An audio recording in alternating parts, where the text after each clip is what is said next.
So muli, magandang gabi po muli sa ating lahat mga kapatid. And open your Bible in the book of Romans chapter number 6. And we're going to talk about the verse number 3 and verse number 4. Amen? So Romans chapter 6 verse number 3 hanggang 4. And basahin ko po sa inyo yung mga verses na ito mga kapatid so that you just follow nyo lang po ako sa inyo pong mga mata. No? Sabi ng Bible dyan, "Know ye not that so many of us who were baptized into Jesus Christ were baptized into His death? Therefore we are buried with Him by baptism into death, that like as Christ was raised up from the dead by the glory of the Father, even so we also should walk in the newness of life." Let us pray. Dakilang Diyos na makapangyarihan sa lahat, salamat Panginoon sa gabing ito na pinagkaloob niyo po sa amin. Salamat o Diyos sa kabutihan niyo po sa bawat isa. Dalangin ko po Diyos na ikaw po yung magbigay po ng kaalaman sa bawat isa po sa amin. At Lord, na makita po namin yung bagay po na to, makita po namin Panginoon ang bagay na dapat namin makita sa inyo pong salita. Pagpalain niyo po yung bawat isa sa amin. Ikaw Panginoon na manguna sa aming puso na tanggapin ang katotohanan na nanggaling po sa inyong salita. Lord, gamitin niyo po ako bilang isang instrumento na maging daluyan ng pagpapala na nanggaling po sa inyong salita. In Jesus' name I pray. Amen at amen. So mga kapatid, last time we talked about verses 1 and 2 regarding of what shall we say then? Shall we continue in sin that grace may abound? God forbid, how shall we that are dead to sin live any longer therein? Ngayon mga kapatid, kailangan po nating maintindihan kung bakit mga kapatid na ang pamumuhay sa kasalanan is illogical. Bilang isang Kristiyano mga kapatid, hindi po talaga dapat natin tanggapin sa sarili natin na mamuhay po tayo sa kasalanan. Kung iniisip mo mga kapatid na okay lang po yung bagay na yan mga kapatid sa believer, it should be unacceptable to us. And ikaw mismo sa buhay mo, makikita mo naman yan kung talaga bang maganda yung buhay na namumuhay sa kasalanan. Ikaw mismo yan mga kapatid ang makaka-realize niyan. Kasi kung ibubunta ko yan sa iyo ngayon, talagang masakit yan mga kapatid. Pero since ikaw mismo bilang isang Kristiyano at ikaw nakakabasa ka naman ng salita ng Diyos, and you know your life before po nung ikaw po ay hindi paligtas na ang buhay natin na sa kasalanan, alam mo naman na hindi maganda. Wala kang peace. Even wala kang access sa Panginoon. So, ang tao, hingi ng tawad po mga kapatid. Ikaw, tayo, hingi ng tawad sa Diyos na hindi na po tayo magkakasala, hindi ko na po gagawin yung bagay na yan. Pero mga kapatid, yung point ng unbeliever or ng tao na hindi po ligtas, sa kanila is yung sin or living in sin is just normal things po mga kapatid. But to the believers, mga kapatid, it is totally illogical and acceptable na ang isang believer is mamuhay sa kasalanan in this present dispensation of grace. Kasi mga kapatid, this is very contrary mga kapatid at false accusation po mga kapatid doon sa mga taong ligtas na sinasabi na kapag ikaw ay ligtas na, mamumuhay ka at patuloy kang okay lang na patuloy kang mamuhay sa kasalanan. Which is hindi po siya mga kapatid na maganda na magpatuloy po tayo na parang mamuhay ka sa gusto mong buhay na ito, okay lang to. Mga kapatid, pag nagbabasa po tayo ng salita ng Diyos at nag-aaral po tayo ng salita ng Diyos mga kapatid, na ang isa pong ligtas na believer po mga kapatid by grace, dapat po hindi po siya magpatuloy sa kasalanan po mga kapatid, para lang masabi na yung grace nag-aabound po mga kapatid. Now mga kapatid, si Paul, talagang sinabi niya dito sa verse number 3 to 4 po mga kapatid, na sinabi niya po dyan na ang isang tao po mga kapatid, even in verse number 1 po mga kapatid, verse number 2, na we are dead to sin. And believers is dead to sin, paano po tayo mamuhay sa kasalanan at bakit namumuhay tayong patuloy sa kasalanan. Eto mga kapatid, in verse number 3, dito po natin makita na nagpatuloy po si Apostol Pablo na sinabi po dyan mga kapatid that know ye not that so many of us were baptized into Jesus, were baptized into His death. Kaya mga kapatid, tayo po bilang nabautismuhan sa nabaptize po tayo into His death, nabaptize po tayo mga kapatid into Jesus Christ, na naging body po tayo ng Panginoong Hesus mga kapatid. Dapat mga kapatid, ang buhay po natin is maging maayos. Maging maganda po mga kapatid, kasi nga mga kapatid, the grace that we have received is, ito po yung magtuturo po sa atin mga kapatid, na magturo po ng ungodliness and so forth po mga kapatid sa Titus chapter number 2. Now mga kapatid, tayo po bilang nabautismuhan sa Panginoong Hesus, we're baptized into His death, at sinasabi ni Apostle Pablo mga kapatid sa believers na ito po yung bagay napunta po tayo sa body of Christ, which is mababasa po natin mga kapatid sa 1 Corinthians chapter number 12 verse number 13. Mga kapatid, this is not a physical baptism, but this is a spiritual baptism po mga kapatid, because nung panahon po na nagbaptize po yung Holy Spirit sa atin po mga kapatid, hindi mo yan nakita. Hindi po natin yan na parang may animation na nangyari po mga kapatid. But turn your Bible in 1 Corinthians chapter number 12 verse number 13. Ang sabi po dyan mga kapatid that for by one Spirit are we all baptized into one body.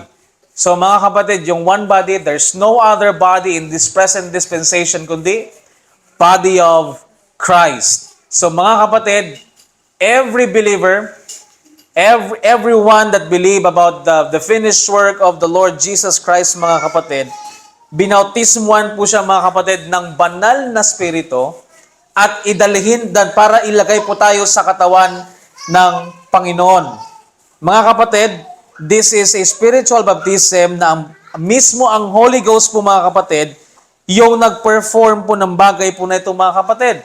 Now we can contrast this verse po mga kapatid into Acts chapter number 1 verse number 5. If you can open your Bible in Acts chapter 1 verse number 5. At dito makikita mga kapatid na mayroon pong differences sa kung sino po yung nagbaptize.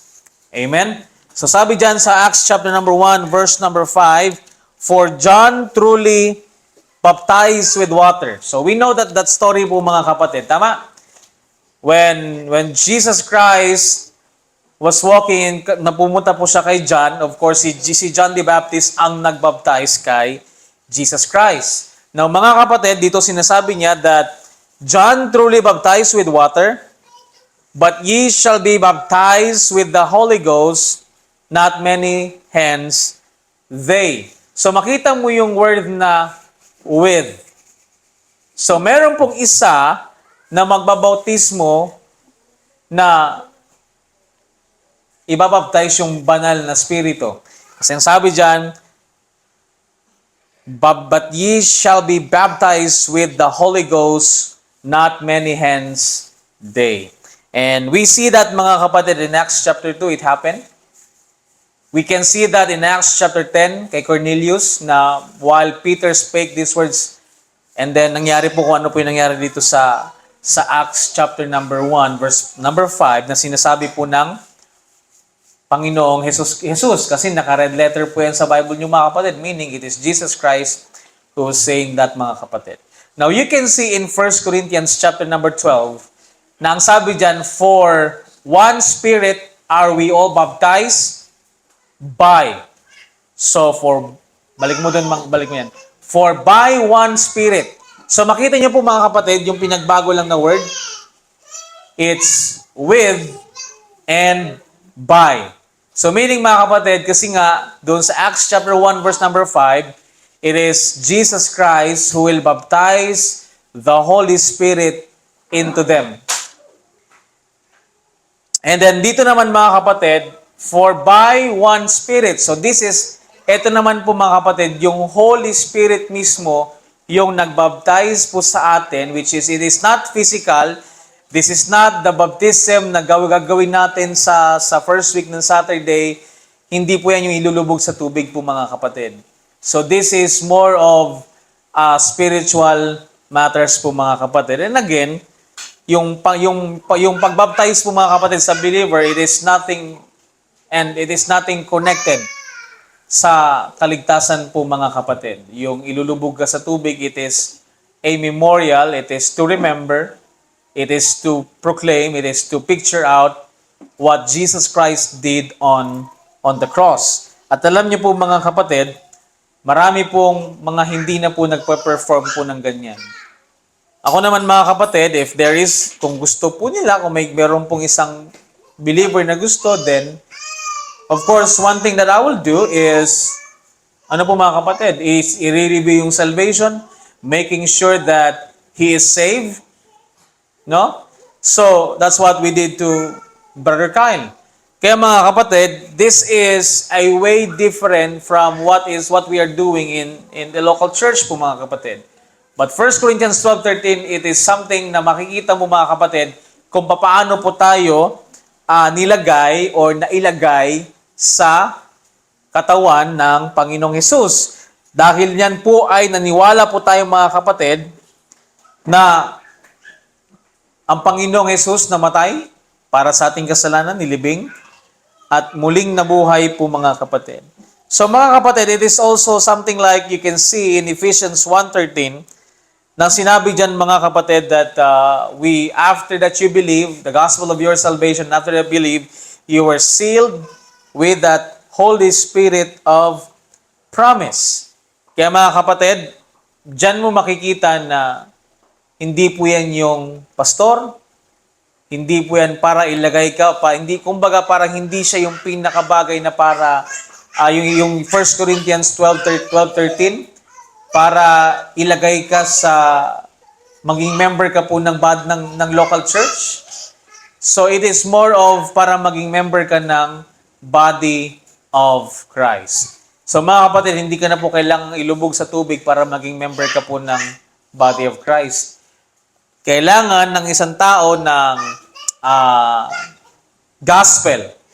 Yung kaligtasan po mga kapatid na dapat naiintindihan ng isang tao na sufficient yung ginawa ng Panginoong Hesus doon sa cross ng Kalbaryo para po tayo po ay maligtas. And then mga kapatid, makikita mo dyan in Romans, balik po tayo ng Romans chapter number 6, na sinabi dyan, "Know ye not that so many of us were baptized into Jesus, were baptized into His death. Therefore, we are buried with Him by baptism into death, that like as Christ was raised up from the dead by the glory of the Father, even so we also should walk in the newness of life." Now mga kapatid, it is very simple to understand. As a believer, as a Bible believer, that trust in the finished work of Christ, that His death for sins, He was buried and rose again, and resurrection po mga kapatid. So meaning mga kapatid, we are conformed into Him. So meaning mga kapatid, nung tayo po ay naligtas, nung ikaw po ay naligtas, so ito po yung picture nun po mga kapatid, nung naniwala ka po dun sa ginawa ng Panginoong Hesus, doon sa krus ng Kalbaryo. Hayaan nyo lang yung si Blake dyan. Sa akin kayo tumingin. Hayaan nyo lang siya yung maingay. Basta importante makinig kayo sa akin. Na? So mga kapatid, ito po yung isang bagay that, tignan nyo lang kung makukurente siya o mapuputulan siya ng paa, saka lang kayo mag-kilos, maipit siya ng kung ano-ano dyan. Pero hayaan nyo lang siya mga kapatid. Ganun talaga yan pag mga bata. So, ibagsak mo yung volume. Hindi, yung sa gitara mismo. Doon sa gitara mismo. O tanggalin mo na lang yung Len, yung line chord. Ay, talagang meron talaga. Mag-gitara siguro yan siya sa susunod. So mga kapatid, itong bagay po na to it is very simple to understand. That nung tayo po ay naligtas, we conform into what Jesus Christ did on the cross po mga kapatid. Kaya mga kapatid, therefore, kung ang Panginoon ay namatay po para sa ating kasalanan, we died with Him. Kung siya po ay nailibing, so we are buried with Him din po mga kapatid. And as Christ was raised again, we are also raised again mga kapatid, to what? To walk in the newness of life. Kaya mga kapatid, and I'm sure most of you here were already baptized. Amen?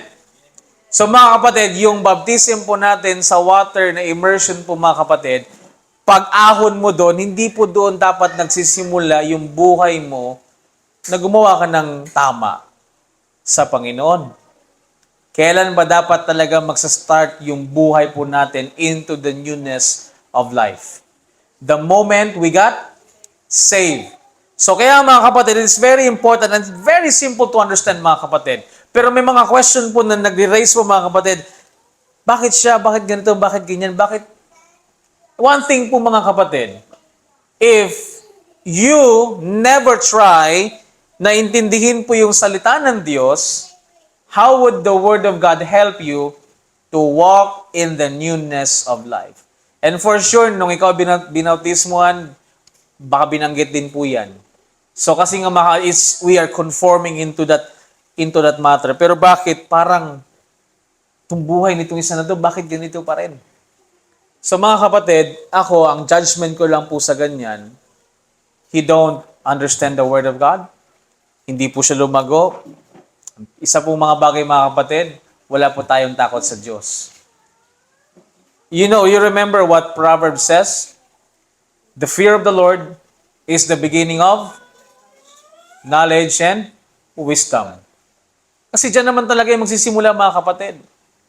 Kaya lang ang nangyari po mga kapatid, marami pong mga Kristiyano, katulad ng babalikan mo natin yung topic natin before, it's just, I am saved, I can do whatever I want, I am free. Mga kapatid, no. We have to conform into His death.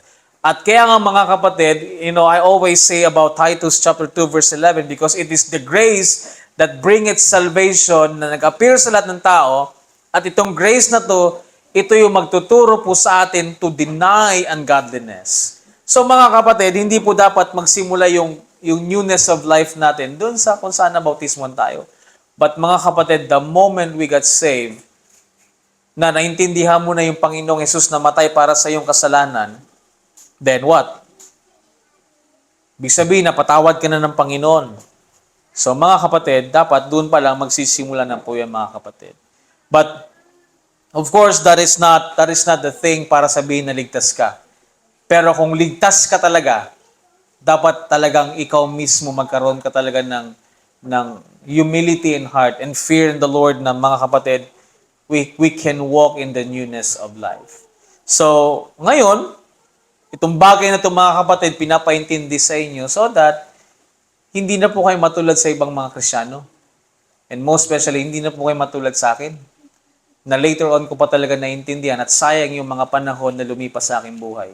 So kayo, kasi may young people and some of us are just starting, pero mga kapatid, you don't want to waste many more years. I'll tell you that with all my heart. Kasi nangyari po sa akin na parang nagsisi po ako sa mga lahat ng mga bagay, yung mga panahon na waste, na walang kwenta. And I don't like you to be with that. Para lang sabihin mo na grabe yung biyaya ng Diyos. Mga kapatid, the Bible clearly stating to us into that matter na dapat mag-conform tayo sa bagay po na yan, mga kapatid. So if we are dead in sin, because Christ died for our sins. Buried, we are justified because Christ raised again. So mga kapatid, how can a Christian live longer therein? How can I, you, and every one of us, now we are dead to sin and live any longer therein? So mga kapatid, we have to think about this thing. Kailangan po natin pag-isipan po yung bagay po na yan. And hindi po talaga, kung gusto mong maging good example sa loob ng church, kung gusto mo na parang magkaroon ka ng bagay na dapat ito yung sasabihin sa'yo ng tao, mga kapatid, you have to decide. Kung ano ka dito sa church, dapat ganun ka din pagdating sa bahay, pagdating sa community, pagdating sa school. Amen? Mga young people? I'm not trying to, but mga kapatid, you have to understand that. Kasi mga kapatid, mga fellow young people, Nax, young people daw ako eh. If you wanted to stand that kung gusto niyo pong makita yung Panginoong Hesus sa buhay niyo, wala ka naman pong ibang gagawin eh. Tayuan mo lang kung ano yung sinasabi ng salita ng Diyos. Amen? That's the thing that we need to understand in our life. And we know, alam ko may mga kaibigan kayo, may mga nakikita kayo mga bagay na bakit siya, bakit ganito, bakit ganyan nangyari. Mga kapatid, you don't need to look on them para gayahin po yung nangyayari po sa buhay nila. You go back into the Word of God and follow the Word of God. Amen? Instead of following some things na siya nga, ginawa niya, so ako din gagawin ko na lang yan kasi okay lang naman pala. Mga kapatid, you don't go into that. Hindi po siya magandang judgment po mga kapatid because we know that God delivers us into our sins. God forgives us. Pero mga kapatid, it is unacceptable to a believer na magpatuloy po sa kasalanan so that grace may abound. Ikaw mismo mga kapatid ang mag-judge po niyan mga kapatid. Since you've been taught already a lot of things from Pastor Schaefer and until now I know that you've been taught into what? Into our Christian living. Amen? Not unless, mga kapatid, you have a rebellious spirit in your heart na talagang ayaw mong baguhin ka ng Diyos. Remember, mga kapatid, of course, the Holy Spirit seals us. But the Bible also said in Ephesians 4:30 that grieve not the Holy Spirit of God whereby you were sealed until the day of redemption. So mga kapatid, you don't want to grieve the Holy Spirit in your life. Mas gugustuhin po natin dapat na tayo po ay nagpapagamit sa Panginoon. At ginagamit tayo ng Panginoon po mga kapatid. Amen? It is not like mga kapatid na parang talagang sinless yung buhay mo. Pero mga kapatid, the moment you got saved, the moment na tayo po ay naligtas, yung bagay na ginagawa po nating lahat ng kasalanan, unti-unti ang nawawala. Alam niyo po kung bakit? Nagkakaroon ka na kasi ng takot sa Diyos. Napapansin niyo po ba yung mga kapatid? Napansin niyo po ba sa buhay niyo? Na before ka naligtas, ito lahat nagagawa mo, pero ngayon, makikita mo pa lang siya parang, ay, big sabihin nagkakaroon ka na ng wisdom, na yung bagay na yan, yung bagay na hindi siya maganda at hindi siya makapag-glorify sa Panginoon. Kasi alam mo na siya, amen? So it is not something like you have to live sinless, but mga kapatid, magiging less yung sin po sa buhay po natin hanggang sa tayo po ay maging perfect. Amen? Kasi parang ang hirap naman yan na, bagay, kung kaya naman natin, why not? To live sinless kasi that's what the Bible tells us, mga kapatid. But para hindi kayo ma-frustrate sa buhay nyo bilang isang Kristiyano, mga kapatid, this is for sure na nangyayari po sa buhay natin. Simula nung ikaw ay naligtas, yung mga bagay na natural mo lang na ginagawa before, unti-unti na po yung nawawala sa buhay nyo. Amen? Yan po ba yung nangyari sa buhay natin, mga kapatid? Dati, nagmumura ka. Ngayon, hindi ka na nakapagmura. O baka naman dati, nagmumura ka lang. Ngayon, ang lutong mo na magmura.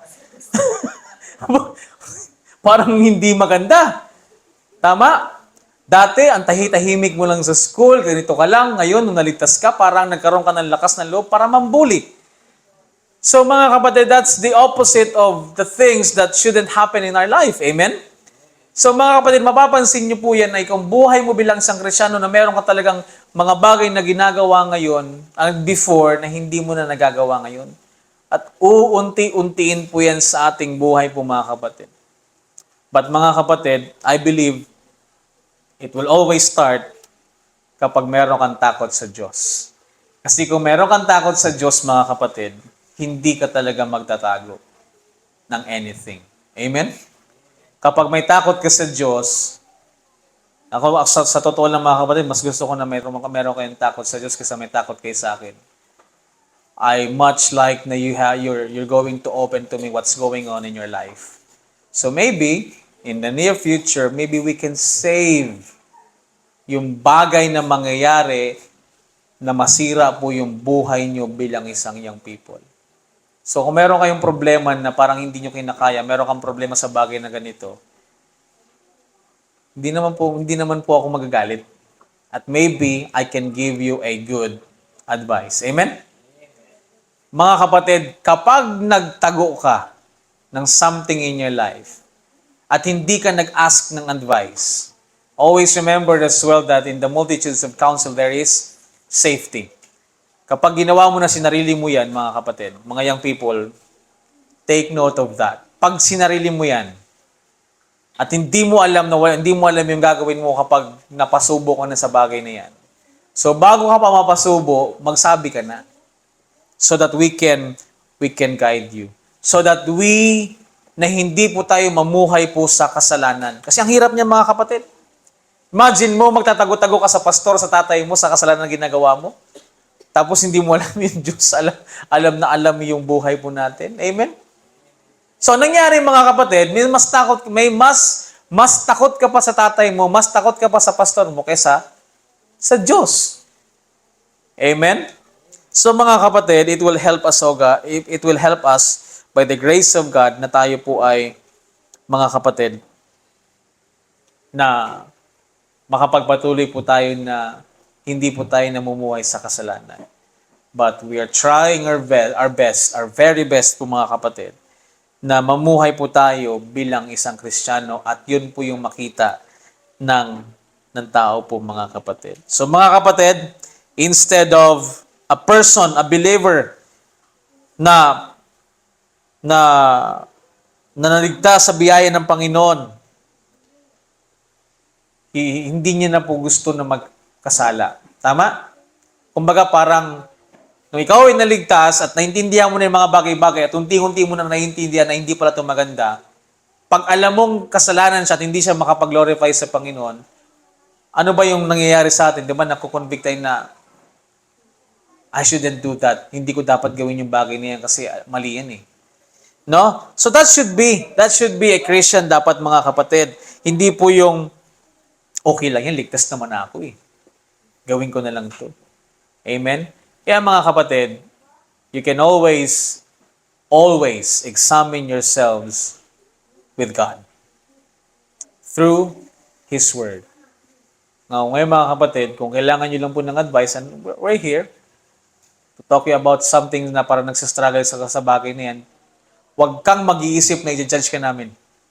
Huwag kang mag-iisip na i-judge kita sa bagay na ginagawa mong mali. If you have a strong heart and brave enough to tell it kasi nga nagsastruggle ka at nahihirapan ka, then why not open it to somebody that would give you a biblical advice? Amen? That's one thing that i-consider mo palagi mga kapatid. Find a godly leader, find someone that hindi po takot na sabihan ka na mali yung ginagawa mo. Find something like that po mga kapatid. Find someone na talagang i-review ka mga kapatid. So that maintindihan po natin yung mga bagay-bagay mga kapatid, no?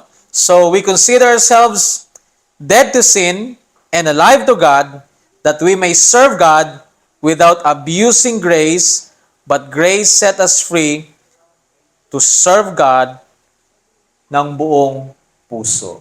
Amen? Kaya mga kapatid, nung tayo po ay naligtas mga kapatid, always consider na talagang patay ka na sa kasalanan. Always think about that mga kapatid. At always think about na tayo po ay nabuhay sa Diyos para po mag-serve sa Panginoon. Amen? Kasi kahit saan ka naman makapag-serve ka sa Panginoon eh. Hindi lang naman dito sa church na makapag-serve ka sa Panginoon. Wherever you are, makakapag-serve ka sa Panginoon po mga kapatid. Nang hindi na-abuse ang biyaya ng Diyos. Amen? Kasi parang ang mangyari niyan mga kapatid, gagawin mo to, okay ka, balikan na naman, gawin na naman to. Tapos, Pastor, pasensya na. Marupok lang talaga ang puso ko. Yeah?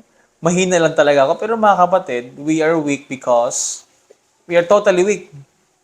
At hinahayaan mo lang ng mga kapatid, so na-abuse po yung biyaya ng Diyos.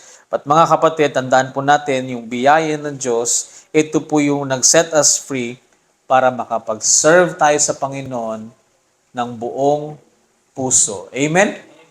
So wala tayong gagawin mga kapatid, kundi maglingkod sa Diyos.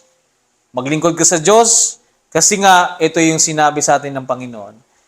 Therefore, we are buried with Him by baptism into death, that like as Christ was raised up from the dead, by the glory of the Father, even so we should walk in the newness of life. So mga kapatid, you have to walk in the newness of life.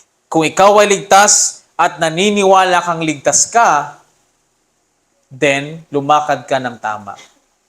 Lumakad po tayo na naaayon sa kalooban at salita ng Diyos. Hindi lang parang pag dito ka lang sa loob ng church, yun ka lang maayos. But I say mga kapatid, a church is a place where mahihirapan kang gumawa ng mali. Kasi nakikita ka ng tao eh. At yung nakapalibot sa iyo ay Kristiyano. So parang ikaw, aloof ka talagang gumawa ng mali. Aloof ka talagang gumawa ng maliban na lang talaga mga kapatid. Kung talagang grabe nakakapal na mukha natin sa harapan ng Diyos na gumawa pa din. So mga kapatid, it is good to be surrounded with Christians. Amen? It is good to choose your friends. It is good. Mas maganda talagang pumili ka ng kaibigan mo, most especially sa panahon po ngayon. Kaya mga kapatid, you should be the one na magbigay po ng influence sa mga tao. Hindi po dapat na tayo po yung maimpluwensyahan ng mundo. So make yourselves, magkaroon ka po ng standard sa buhay mo bilang isang Kristiyano. Mga kapatid, hindi pong mali mag-set ng standard sa buhay mo bilang isang Kristiyano. Hindi po yan mali. At hindi ka magkakamali dyan. Basta yung standard mo na sa salita ng Diyos. Ihirap mo yung standard mo, hindi ako magbo-boyfriend basta hindi gwapo. So, di ba? Gumagawa ka ng sarili mong standard, pero sarili mo siya mga kapatid. Amen? But, alimbawa, I am a lady. What's the standard of you na if you're getting married? Yung physical? O makita mo siyang tapat sa Diyos and faithful sa Diyos at naglilingkod sa Diyos? Hindi ba mas magandang ganun yung maging standard mo sa paghahanap ng partner sa buhay? Kasi kung maghahanap ka nga ng gwapo, sorry naka-MA na ako. Pero mga kapatid, it's just say, kidding aside, you have to find someone that is God-fearing man. For a man, a God-fearing woman. At hindi lang po yan mga kapatid, kundi talagang tunay na maglilingkod sa Diyos at naintindihan yung mga bagay-bagay. So that both of you have a freedom to serve and to share and to be with the ministry sa buong buhay mo. Pag nagkamali ka ng pili ng partner sa buhay mo mga kapatid, mga minamahal kong mga young people, kasi kayo lang naman yung wala pa mga asawa dito, it will help you. It will really ruin your Christian life. Kasi pag babae ka, masusunod yung lalaki. At i-apply mo yan kahit unbeliever po yung magiging asawa niyo. Paano ngayon kung bawalan ka na mag-ministry? Paano ngayon kung hindi ka napayagan mag-church? At ganoon din po yan sa lalaki. Paano ngayon kung ayaw ng babae magsimba? Ayaw sumunod sa iyo. So mga kapatid, remember, it will always start in our life the moment we got saved. And the moment we start na nagsimula po tayo na magkaroon po ng takot sa Diyos. At for sure, kung meron kang takot sa Diyos, hindi ka basta-basta gagawa ng mali. At hindi mo po ma-abuse ang grace, ang biyaya ng Diyos. Amen? Mga kapatid, I hope that it gives us a learning, it gives us something po mga kapatid so that we can continue our lives na tayo po ay nakakonform sa death of Christ, was buried, and raised again to walk in the newness of life. Let us pray. Dakilang Diyos na makapangyarihan sa lahat, salamat Panginoon sa inyo pong kabutihan sa bawat isa po sa amin. Lord, I pray that you will bless us and I pray that you will continue to warn us and reminds us, O God, in our life na kami po ay dapat magpatuloy na maglingkod po sa inyo, Panginoon. Na hindi po kami magpatuloy na maging pangit at maging pangit po ang testimony namin at pamuhay po kami sa kasalanan. Lord, help us, O God, na kami po ay makapagpatuloy at maging tapat po sa inyo, Panginoon. Lord, pagpalain niyo po yung bawat isa po sa amin. I pray, Panginoon, sa mga young people that give them wisdom. Help them, O God, to have fear in you and warn them, O God, and give them a lot of things regarding from your word na kapag sila po ay nakikinig. Lord, I pray na ikaw po ang magbigay po sa amin ng patuloy na knowledge, wisdom, and understanding. At Lord, ikaw po ang mag-fill na, Panginoon, ng mga bagay na hindi ko po nasabi. And Lord, I pray na sa kanila pong pagbasa ng kanilang Bible, makita po nila mga katotohanan, O God. Lord, bless us this evening. We bring back the glory, the honor, and the praise. In Christ Jesus' name I pray. Amen. So tawagin po natin si Brother Julius para po sa ating closing hymn and closing prayer.